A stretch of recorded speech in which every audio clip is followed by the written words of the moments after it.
Well, it's time for me to make some big changes in some of the computer stuff that I do. Changes that have been in the works for a couple of years that I've needed to make for many years, and now I think it's about time I did something about all that. What am I talking about specifically? It's time to stop putting game CDs on empty CDR spindles. This is a bad idea. Why? Well, look at it. I mean, let's say you got a bunch of game CDs and stuff on here. What can happen? They can spin around, they can scratch against each other, little bits of dust can get all over everything like what we've got going on here. Little bits of dust can somehow, however, I don't know how it does it, but little bits of dust can find its way in between the discs and contribute to the scratching and stuff like that. Overall, this just doesn't work. Console games, on the other hand, are not like that. Not in the least. I mean, they all have individual cases. And inside the cases, you have individual CDs lifted up a little bit so they can spin around without getting too scratched up. Good stuff. But unfortunately, the PC gaming industry hasn't always done that. Sometimes the PC gaming industry gets it, like Grand Theft Auto 3 coming in a jewel case and TDU2 coming in a DVD-style case. And sometimes they don't, like all those PC games I have that came in cardboard boxes like the Warcraft Battle Chest here. I mean, what do they expect me to do? Put more wear and tear on the cardboard box to get the discs out every single time I want to play a darn game? I mean, that's a joke. Around the time this thing came out, console games were in DVD-style cases. Heck, some companies even did both, sometimes for the exact same game. Here's Elder Scrolls Oblivion, the original collector's edition from 2006, as you can tell by it still being rated T for teen. This is from way the heck back before the ESRB reevaluated the game and changed the rating. But cardboard box, and there's a whole bunch of stuff you have to take apart just to get at the disc. This is the Game of the Year edition in a DVD-style container that you can just pop open and get your play disc out of. It's ridiculous. I mean, here we are, a company that did two different things with the exact same game at different points in its lifespan. This was before this, of course, but by the time this came out, we were starting to see lots of games in these types of cases, and I think PC game manufacturers finally caught on to that. Here's some more examples of games where the folks who released them actually got the picture on this issue, including a bazillion Sims 2 expansion packs, which is one of the reasons why I haven't even bothered with Sims 3. So yeah, it looks like the days of PC games coming in cardboard containers like this may finally be over, and good riddance, not a moment too soon. Now the reason why I even bothered with this whole spindle thing in the first place was from back in college when space was limited, and a lot of the PC games that you would find at the time were in cardboard boxes, and not all the boxes were compact like the Oblivion Collector's Edition I just showed you. Some of them were full-size boxes, like what you'd buy like you would have bought software in back in the 1990s, and you'd have to fish through all the packaging and everything to get the game out if you wanted to put your CD in and out of the box in between playing. It was nothing like jewel cases or DVD cases with console games at all. Now here's what I'm talking about, as well as a blast from the past. Windows XP used to come in big cardboard boxes like this, but at the same time, so did a lot of the PC games that I got. They would all come in boxes this size. Sometimes the game disc wouldn't even be in a jewel case inside the cardboard box. It would be rattling loose just inside some kind of envelope or something like that. So yeah, I mean, the inconsistency of PC game packaging was just annoying back in those days. Some games like the Grand Theft Auto series did come in jewel cases because the publishers were smart like that, but because I had a significant amount of my PC games come in cardboard boxes, I often, said, okay, heck with all the packaging, let's just put all the games that I'm always playing on one spool and keep it around and stuff like that. Well, this kind of sloppy setup has finally caught up with me, because I went to try and reinstall Anachronox. Now, Anachronox has two discs. One of them you only need when you're installing the game, and the other is your play disc. Well, the one that doubles as the play disc had a scratch develop towards the very edge of the disc, and now I can't install this game again. Fortunately, Fortunately, the game is still available new, so I can just get another copy of it to install with and continue running this disc, the disc that I'm using, into the ground as a play disc only until it no longer works. But you see, here we are. This is the kind of sabotage in terms of discs that could have gone on with a setup like what I had in college. Because here's Anachronox in a jewel case, but I put it on the spool because enough games were released in cardboard boxes back then that I was like, heck, just put them all on there and I won't have to fish through cases. Yeah, that was a dumb idea.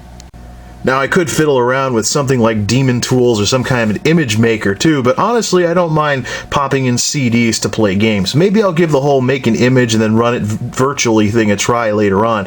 But for now, I just want a reliable way of having a couple of games in their cases nearby, and that I can just flip the discs in and out whenever I want to play those games, without it being too cumbersome. Unfortunately, because of the inconsistency of PC game packaging back around that time, I have a significant amount of games that don't actually have a case to put them in. I mean, here's two of them, Deus Ex and Serious Sam. I think this was the second encounter or something. These were both bundle games that came with video cards that I purchased back in college, so they never even had their own case. So, DIY person that I can be at times, for the games that didn't come with cases of any sort, I've been making cases. Here's Revolt. Here's Revolt, for example. Obviously, I just found some cover art images. That's why this is going to say Moby Games on it. I really don't care. I just want this to be in a halfway decent looking jewel case and have me be able to read the title on the side, so I can have this in a jewel case tower and actually see what the games are without having to pull the jewel cases out one at a time. I have a bunch of extra jewel cases lying around and a big box of DVD cases that I purchased in case PlayStation 2 games need new cases or something like that, or DVD movies come in beat up cases or something along those lines. Now, I originally got Revolt in the fall of 2000, shortly after starting college. I didn't pay a penny for this game. Basically, what happened was one of the guys in the dorms, on my floor in the dorms, was like, "Hey man, I hate this game. It's crap. You want it?" I was like, "Okay." So, I've had it ever since. I played this game on the N64 as a rental back in the late 90s, but the PC version's actually pretty cool. It actually it works a lot better than the console versions do. You can crank the resolution up all the way. I run this game in 1080p, even though the game came out in 1999, or at least this version of it did. So, I do a lot. There's also mods and things like that. Like, I have a mod that eliminates that nagging glitch, or I don't want to say glitch, but bad design choice, because this game's soundtrack, this is actually an enhanced CD or something similar to that, that's a mix of music and data. If you actually put this in a CD player, you can actually listen to the music. I was surprised when I found that out once, but one of the side effects of that is it uses for in-game music. It uses the old analog CD audio track. So if you have an old CD-ROM with the CD audio wire that would go directly from the drive down to the sound card, you had to have one of those in order to hear the music. There have since been patches that route that through the sound card now, and that's how I'm able to get music in the game these days. So that's basically how I run the game these days. But yeah, the guy just gave it to me. The CD was in an envelope or something like that, and I actually know it was in a little cardboard case. But I don't want some weirdo-sized cardboard cases. I want standardized stuff. So, how in the world did I handle the cover art? Well, that is yet another bizarre use of PowerPoint on my part. The things you can do with PowerPoint these days. Yeah, so I found some CD jewel case art for Revolt, obviously off of Moby Games, so I'm going to have a little Moby Games watermark on the jewel case, but I don't care, I just want to identify it. And of course, this is yet another thing where you can make a custom-sized slide. I finally got everything to fit by setting the custom slide size to 4.75 inches with a height of 4.7 inches, and then just cut it out, and then just printed it out and cut it out. Now for the jewel case back, it was a little trickier because you have to be able to make those little folds to have the titles on the two ends of it. So we got this, and then along the side I just have two text boxes that have been turned sideways. I just click that there to make it visible. So I got text boxes going for the two side titles right there. I also have a square going around the entire slide, so I know where to cut when I go to cut this thing out. So there's a little square that goes around the perimeter of the entire slide, and I put actually a square over the barcode, so I wouldn't have a bogus barcode on there. I don't know. Oh, this was part of the image. It's not the barcode of the actual program. I still have the cardboard case, the weird shaped cardboard case that this game came in somewhere, and I'd have to dig it out. But I got this game off of the spindle. What did I use for dimensions? We go to page setup here, and I wound up using 5.86 inches by 4.63 inches for a custom size slide, then printing it out and cutting it out. What I'd like to eventually do is to save paper, set it up so I can have multiple cutouts per page. So I'll figure out a way to get it all to fit on an 8.5 by 11 sheet of paper and print multiples for these things at once and save paper that way. So I'll probably do another video when I figure out the dimensions for that. One big thing that I ran into though, and even with all the tape measuring that I was doing to find out what the inserts should be, is that this version of PowerPoint rounds to 2 decimal places. So no matter what I type in when I go to print, it's going to round it to 2 decimal places. So here I was with the dimensions spot on to what I was getting with my measuring tape, and it kept not fitting. I was like, why does this keep changing? I mean, why is this changing the dimensions on me? Well, as it turned out, it was rounding when I went to print. So I went and checked the dimension, like, hey, I had more decimal places than that. So, yeah, kind of a DIY way of getting games that never had a case off the spindle and into jewel cases. Actually, no, I did some digging around, and Revolt didn't come in a weird cardboard holder. Actually, I was thinking of the instruction book. But look how big this is. Can you imagine the size of the box that it would have come in and things like that? Yeah, basically what happened was even the guy that originally had the game threw out the box. I mean, he showed up with the CD and one of those little envelope things that these CDs can come in, and he gave me the instruction book. I was like, hey man, you want the game? I was like, yeah, sure, why not? And this is the way I received it. So even he threw out the box. So yeah, let's see if I can standardize this, standardize everything into cases again, even if it didn't come with a case, and get away from these spools and all the possible problems and annoyances that these can bring about.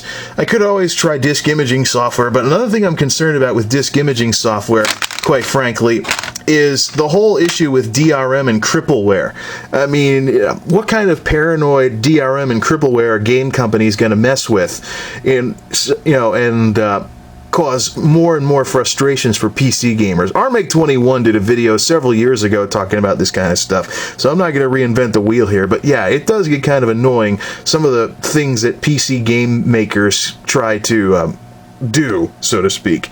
I'm not going to reinvent the wheel with that kind of stuff. Looks like I got some work to do in making a game collection that can go on a shelf again as opposed to this CD spindle thing. So, till next time, this is MultimediaJay signing off. Thanks for stopping by. And for those of you that thought I was full of it when I said that the Revolt CD plays in an audio CD player, this one's for you. By the way, this isn't an MP3 CD player in any way, shape, or form. It's actually the last regular CD player I ever got. 15 tracks, and uh-oh, Jay's a moron who doesn't know what he's talking about. There's no music! Track 2. There we go. This would be good for getting the dust out of my subwoofer if I turned up the bass. Let's listen to some of these other ones. Yep.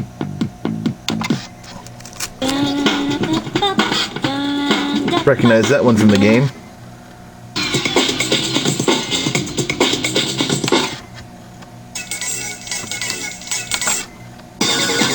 Didn't Sega CD games used to work like this too?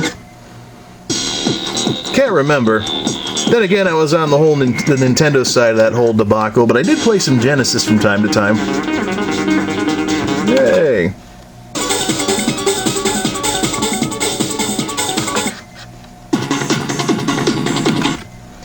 Just playing a second or two from each track.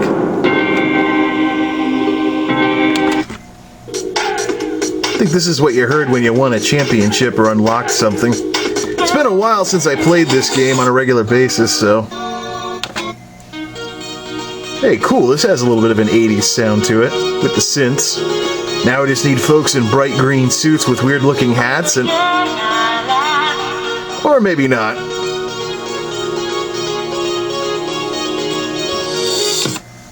Either way, yeah, games did some pretty cool things back then.